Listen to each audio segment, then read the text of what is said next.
ہمارا ایک سوال اٹھایا جاتا ہے، اور بڑے دھوم دھام سے سوال اٹھایا جاتا ہے، اجی نماز پڑھنے کا کیا فائدہ؟ بھئی نماز کے بارے میں ہم نے یہ کہا ہے کہ نماز بے حیائی سے روکتی ہے، اور ہم تو ایک عرصے سے نماز پڑھتے ہوئے آ رہے ہیں، اور ہم لوگ کئی نمازیوں کو، سینکڑوں نہیں ہزاروں نمازیوں کو دیکھتے ہیں، وہ پانچوں وقت کی نماز پڑھ رہے ہیں، اور نماز پڑھتے ہیں اور تہجد بھی پڑھتے ہیں، لیکن مارکیٹ میں آ کے جھوٹ بول رہے ہیں، اپنے معاملات میں دھوکہ دہی سے کام لے رہے ہیں، وہ تمام کام ہو رہے ہیں۔ تو بس ان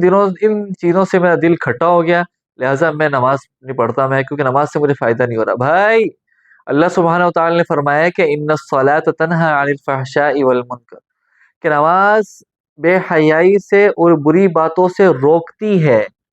روک دیتی ہے نہیں فرمایا کہ جو نماز پڑھے گا تو بے حیائی سے دور ہو گیا، نہیں نہیں نہیں نہیں۔ آپ دیکھیں نا کہ آدمی نماز پڑھتا ہے، کوئی بھی نیک کام کرتا ہے، تو دل کے اندر ایک داعیہ پیدا ہوتا ہے، یار یہ میں برے کام جو کر رہا ہوں نا، یہ مجھے نہیں کرنے چاہیے۔ تو نماز نے دستک تو دے دی آپ کے دل میں، نماز نے آپ سے کہہ دیا کہ بھئی آپ غلط کام نہ کریں۔ نماز اتنا ہی کر سکتی تھی، ایسا تو نہیں کر سکتی نا کہ کہیں مارکیٹ میں آپ جھوٹ بول رہے ہیں، زبان نماز آ کے آپ کی زبان پکڑ لے، آپ کسی سے دھوکہ دے رہے ہیں، اس کا سامان چوری کر رہے ہیں، اور نماز نکل کے آئے کہیں سے اور آپ کا ہاتھ پکڑ لے، نماز یہ کام نہیں کرے گی۔ نماز تو بس آپ کے دل کے اندر اس احساس کو پیدا کرے گی کہ بھائی یہ فلاں گناہ نہیں کرنا چاہیے، یہ فلاں کام غلط نہیں کرنا چاہیے، فلاں کام غلط نہیں کرنا چاہیے، اور ہم لوگ اسی پر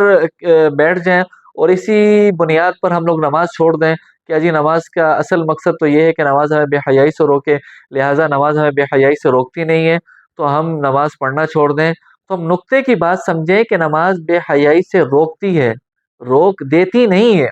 جب یہ بات ہمیں سمجھ میں آ جائے گی تو ہمارے بہت سارے کام آسان ہو جائیں گے، اور ہم لوگ اللہ سبحانہ و تعالیٰ کے قریب سے قریب تر ہوتے جائیں گے۔ اللہ ہمیں سمجھ عطا فرمائے۔